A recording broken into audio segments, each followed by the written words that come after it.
पारूचा विचार करतोस? हो. हा?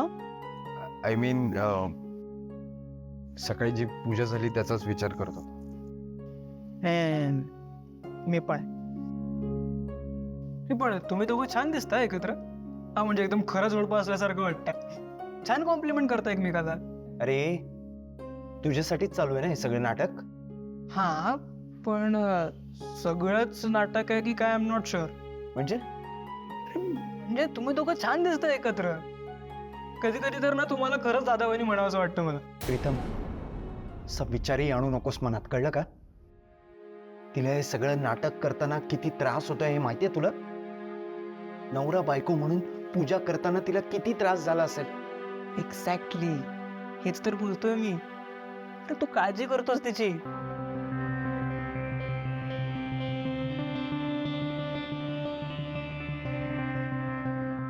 आबासाहेब वाट बघत असतील. चल. अरे आबा ऐक ना आता.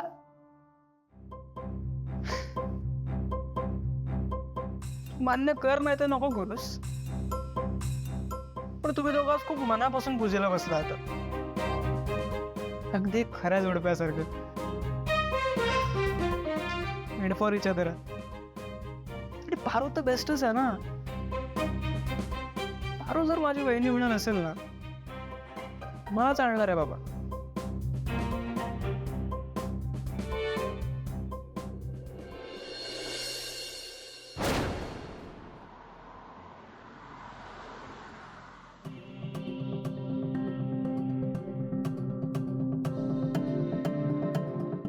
आईला तब्येत बरी नाही का तुझी आज? नाही ठीक आहे मी. अगं मग एवढी शांत काय आहेस? गणेश पूजेसाठी चाललोय आपण आणि गणेश पूजेसाठी जाताना उत्साही असतेस तू. मग आज काय झालं? आज तो उत्साहच वाटत नाहीये.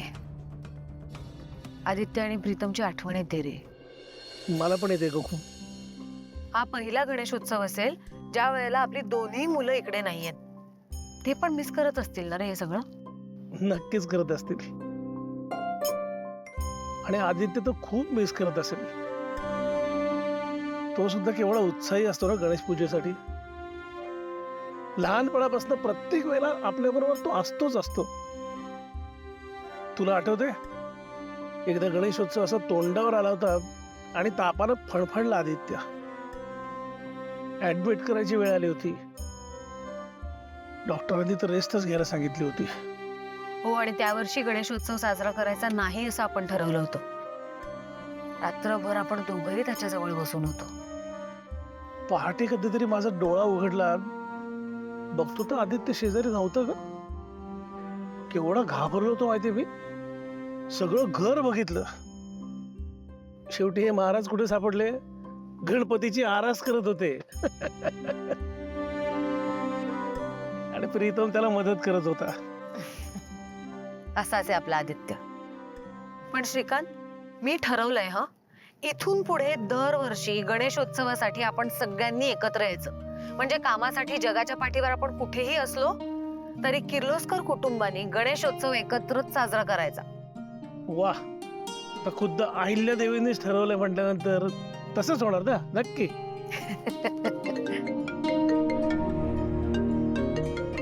दामिनीचा फोन. ही का फोन करतेय? बघ उचल तर खरं. बघ काय म्हणते. हा बोल दामिनी. वहिनी काय हो तुम्ही? इथे गणेशोत्सव आहे तो साजरा करायचं सोडून तुम्ही दोघे नवरा बायको कुठे फिरताय? मला एकटीला सोडून ते. अगं आम्ही फिरायला नाही आलोय, आम्ही कामासाठीच बाहेर आलोय. यावर्षी आदित्य प्रीतम दोघंही नाहीयेत आणि आपण जे गाव दत्तक घेतलंय तिथे यावर्षी गणेशोत्सव साजरा करायचा असं मी आणि श्रीकांतनी ठरवलं होतं. म्हणून निघालोय. हा ठीक आहे, पण तरी मला घेऊन का नाही गेला? अगं आम्हाला वाटलं की तुला इंटरेस्ट नसेल या सगळ्यात. तुला यायचं होतं का? मला यायचं होतं तर म्हणजे असं कुठलंही समाजकार्य असेल तर मी हिरहिरीने सपोर्ट करते ना त्या गोष्टीला. मला यायचंच होतं आणि म्हणूनच मी फोन केला होता. मला असं वाटलं इथे कुठेतरी जवळपास असेल तर मी जॉईन होते तुम्हाला. पण आता नाही यायचं मला. मी आता माहेरी निघून चालले. बाय. अगं एवढ्याशा गोष्टीवरनं माहेरी कुठे निघालीस? एवढीशी गोष्ट वहिनी तुम्हाला वाटते इतकी साधी सोपी गोष्ट नाहीये. हे बघा, तुम्ही तुम्ही माझा जरा तरी विचार करता का हो? मला स्वतःला या बिझनेसच्या व्यापातून, या घर सांभाळण्यातून, एवढं मोठं घर आहे, इथल्या प्रत्येक नोकराला मी इतकी शिस्त लावलीये, मी त्यांच्यावर काटेकोरपणे लक्ष ठेवते. ए काय आहे? हा, कचरा काढणार नाही, कळत नाही? बघा वहिनी, किती काम करते मी. म्हणजे मला स्वतःला वेळ मिळतो का या बिझनेस मधून, या घरातून, एवढ्या मोठ्या या किर्लोस्कर एम्पायर मधून? माझा मी टाइमच नाहीये, तो कुठेतरी असं हरवून गेलाय. आणि वहिनी, मलाही माहेर आहे, मलाही माहेरची माणसं आहेत, मलाही त्यांची आठवण येते. आणि माझ्या घरी सुद्धा गणपती असतो, सो मला माझ्या घरच्या गणपतीची आठवण येते. आणि सगळ्यात महत्वाचं वहिनी ना, मी तुम्हाला विचारायला नाहीये फोन केलाय, मी तुम्हाला सांगायला फोन केलाय की मी आत्ताच्या आत्ता बॅग पॅक करते आणि निघते. ठेवते. हो बाई, तू सांगतेस हे कळलंय मला. तू ये जाऊन. आणि तसंही तुला कुठल्या गोष्टीसाठी अडवलंय का आम्ही? नाही, तुम्ही अडवलं नाहीच आहे, पण मी तुम्हाला सांगते. आणि हे बघा वहिनी, मी तिथे कदाचित जास्त दिवस राहीन किंवा बोर झालं तर येई नाही, मला नाही माहिती, पण मी तुम्हाला सांगते, मला तुम्ही अजिबात विचारायचं नाही. नाही विचारणार. जातो. बाय वहिनी. काय ग? माहेरचं काय म्हणत होती? काही नाही, ती जरा माहेरी जाऊन येते म्हणाली. पहिल्या मला कधी कधी वाटतं दामिनी तिच्या स्वतःच्याच जगात असते. एक वेगळंच विश्व आहे तिचं. असू दे रे, जाऊन येऊ दे तिला. तसंही तिला घरात बसून कंटाळा आला असेल. पण आपण जे ठरवलंय ना, ते नक्की पाळायचं हं श्रीकांत. नक्की पाळायचं. डन.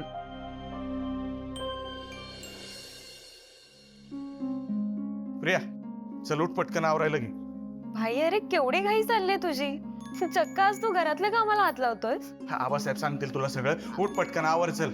ऐका ना, तुम्ही मदत करा ना जरा हिला. हा, ए बाईला, हा दादासाहेब.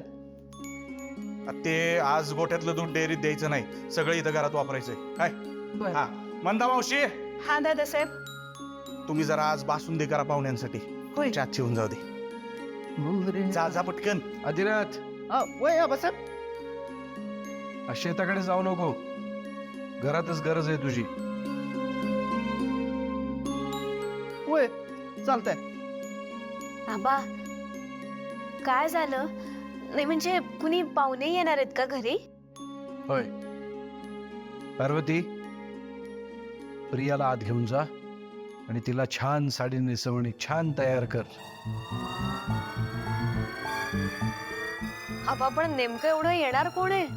प्रिया बाळा, तुला बघायला आज एक मुलगा येणार आहे. तसा तुझ्या ओळखीचाच आहे, म्हणजे तुझा बालपणीचा मित्र आहे, रोहित. अगं, तू त्याला ओळखतेस की, तुझा बालपणीचा मित्र. आपण त्याच्या घरच्यांनाही ओळखतो, त्यामुळे तुला कुठल्याही प्रकारची अडचणही येणार नाही. आपली मुळं न विसरता, शहरात न जाता आपला सगळा बिझनेस त्याने इथेच उभा केलाय. अशा माणसांचं मला खरंच खूप कौतुक वाटतं. काही माणसं असतात जी आपली सगळी नाती, आपलं कर्तृत्व सगळं विसरून सरळ शहरात निघून जातात, आपल्या माणसांना विसरून.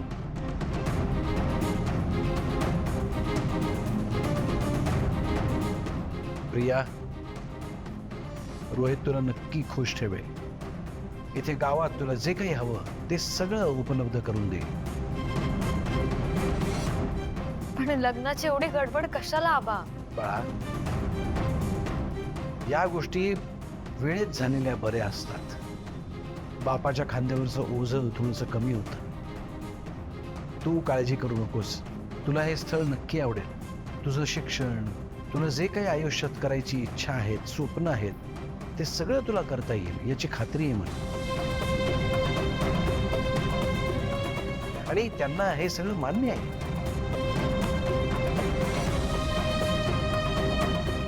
जास्त विचार करू नकोस, जा पटकन जाऊन तयार हो जा.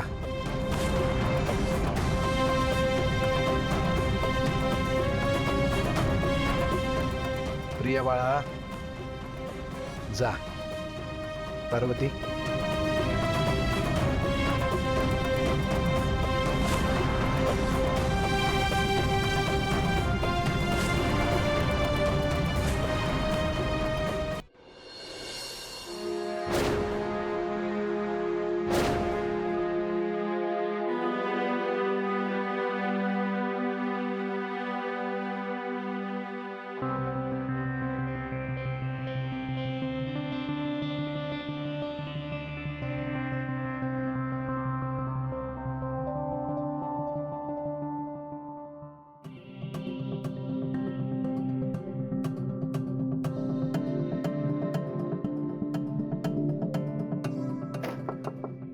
मॅडम प्रॉब्लेम झालाय, गाडी पुढे नाही जाणार.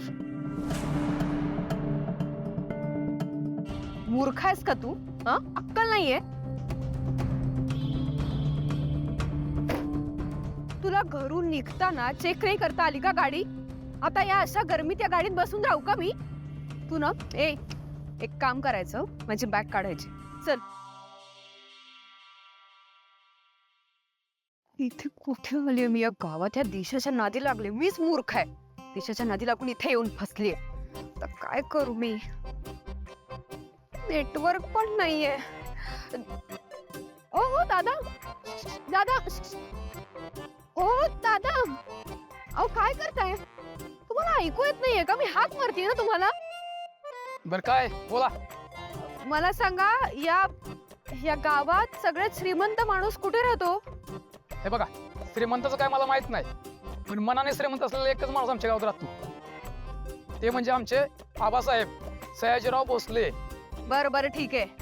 ते जे कोणी आहे, तुमचे आबाराव साहेबराव जे कोणी आहे, कुठे राहतात?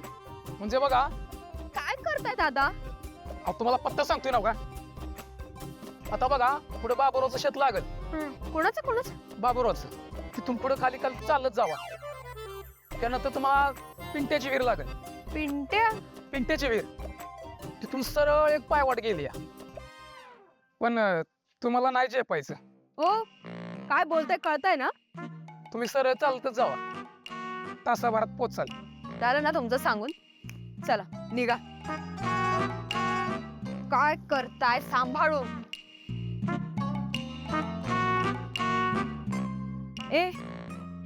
तुला पत्ता समजलाय का? हा हा. मग माझं तोंड बघ, तिथं उभं राहणार आहेस का? बॅग घे आणि चल माझ्यासोबत. फालतू. चल ना. हो हो.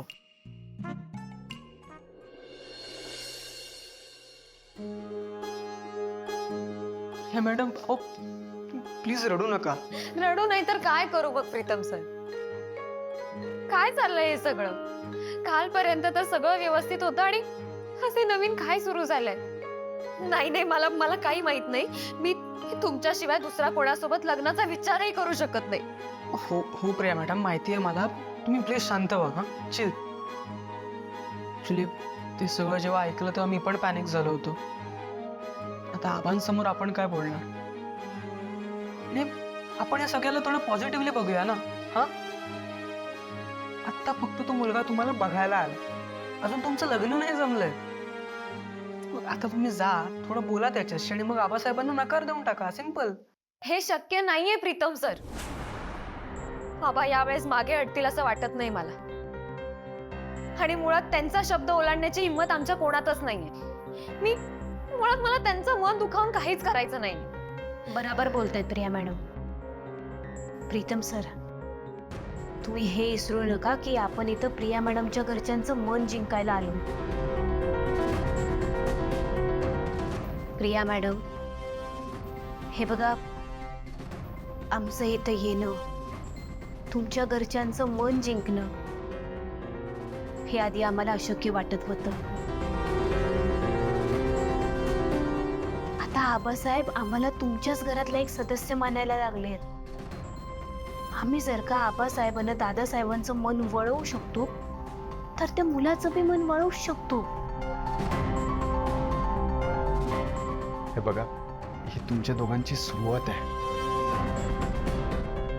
अजून भरपूर संकटांना सामोरं जायचंय.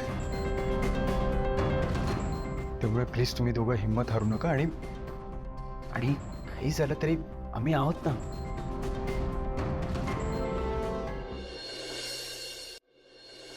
आई ग देवा, काय गाव आहे, एक गाडी नाहीये फडतूस गावात. दादा दादा, एक गाडी नाही थांबत इथे. हॅलो हॅलो, या गावाच्या लोकांना ऐकू येत नाही की बहिरे आहेत की नाटकं करतात फक्त. हॅलो हॅलो, काय हो, तुम्हाला ऐकू येत नाहीये का? मी तेव्हापासून तुम्हाला आवाज देते ना तिथून. तुम्ही कधी आवाज दिला? तुमचं तुम्हीच बोलत होता ते. आम्हाला वाटलं ते कावळ्याला बोलवतोय का काय. का बर जाऊ दे. ऐका ना, ऍक्च्युली काय आहे ना, माझे 2 पुतणे आलेत इथे. पॉश आहेत, बिझनेसमॅन आहेत. तुमचे ते मनाने कशाने श्रीमंत असलेले तुमचे ते आबाराव की सबाजीराव, ते कुणीतरी जाऊ देत, ते कुठे राहतात माहितीये का? म्हणजे माझे 2 पुतणे तिथे राहतात असं मला वाटतंय. मी त्यांना शोधतीये. तुम्हाला माहिती असेल तर सांगा ना मला प्लीज. हिच्याकडनं तर कामच करून घेईल. माझ्या बोलण्याला आणि माझ्या दिसण्याला भुलल्यात दोघी. त्यामुळे आता मला कळेलच आदित्य आणि प्रीतम कुठे राहतात ते. होय होय, माहिती आहे की. ते ना चांगले कपडे घालतात बघा, गोरे गोरे आहे ते. हा, माहिती आहे की ते. करेक्ट. तुम्ही बघितलंय का कुठे राहतात ते सांगा ना. तुम्हाला नाही गावणार. हा, अहो, तुम्हाला नाही सापडणार. नाही नाही, मला सापडेल, मी शोधेन. सांगा ना कुठे राहतात. अहो, खूप आतमध्ये राहते ती, तुम्हाला नाही सापडणार. बरं ठीक आहे, तुम्ही मला दाखवायला या ना ते कुठे राहतात. आम्ही आलो असतो, पण हे काम सगळं कोण करायचं? हे काम सोडून आम्ही कसं येणार तुमच्या बरोबर? आदित्य प्रीतम कुठे राहतात हे शोधायचं असेल तर एवढं काम करायला काय हरकत आहे, है ना? करतेच मी. हे का त्यात काय, मी करते ना. त्याचं काय आहे, हे गॉगल वगैरे सगळं आत्ता आलंय लग्नानंतर. मी ना गावचीच आहे, मी तुम्हाला मदत करू लागते, मग तुम्ही दाखवाल ना. होय होय, करा तेवढं काम, मग दाखवते तुम्हाला. कसं करायचं? हे बघा, ही अशी शेंग घ्या, घ्या की शेंग अशी. शेंग घेतली. हा, ही अशी सोला. अहो, अशी काढा की ही शेंग अशी. हा, काढा अशी. काढा काढा, येतंय, जमतंय. अहो, तुम्हाला काढा.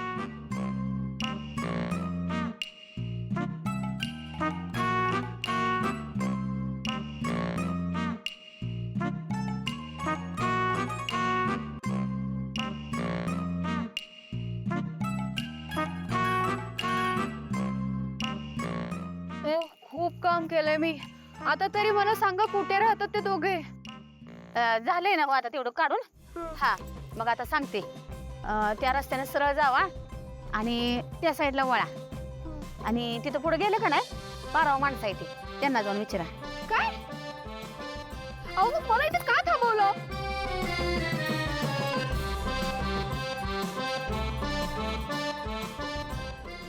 तुला बघायला आज एक मुलगा येणार आहे. प्रिया, रोहित तुला नक्की खुश ठेवेल.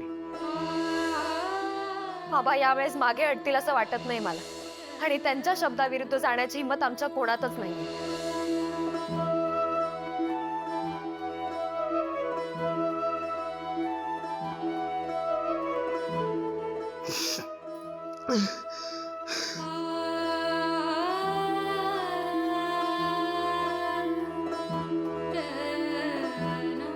प्रीतम सर, काय शिल्लक राहिलं ग? त्या मॅडमचा जर निर्णय टाकला तर काय अर्थ आहे या सगळ्याला? आपण इथे कशासाठी आलोय?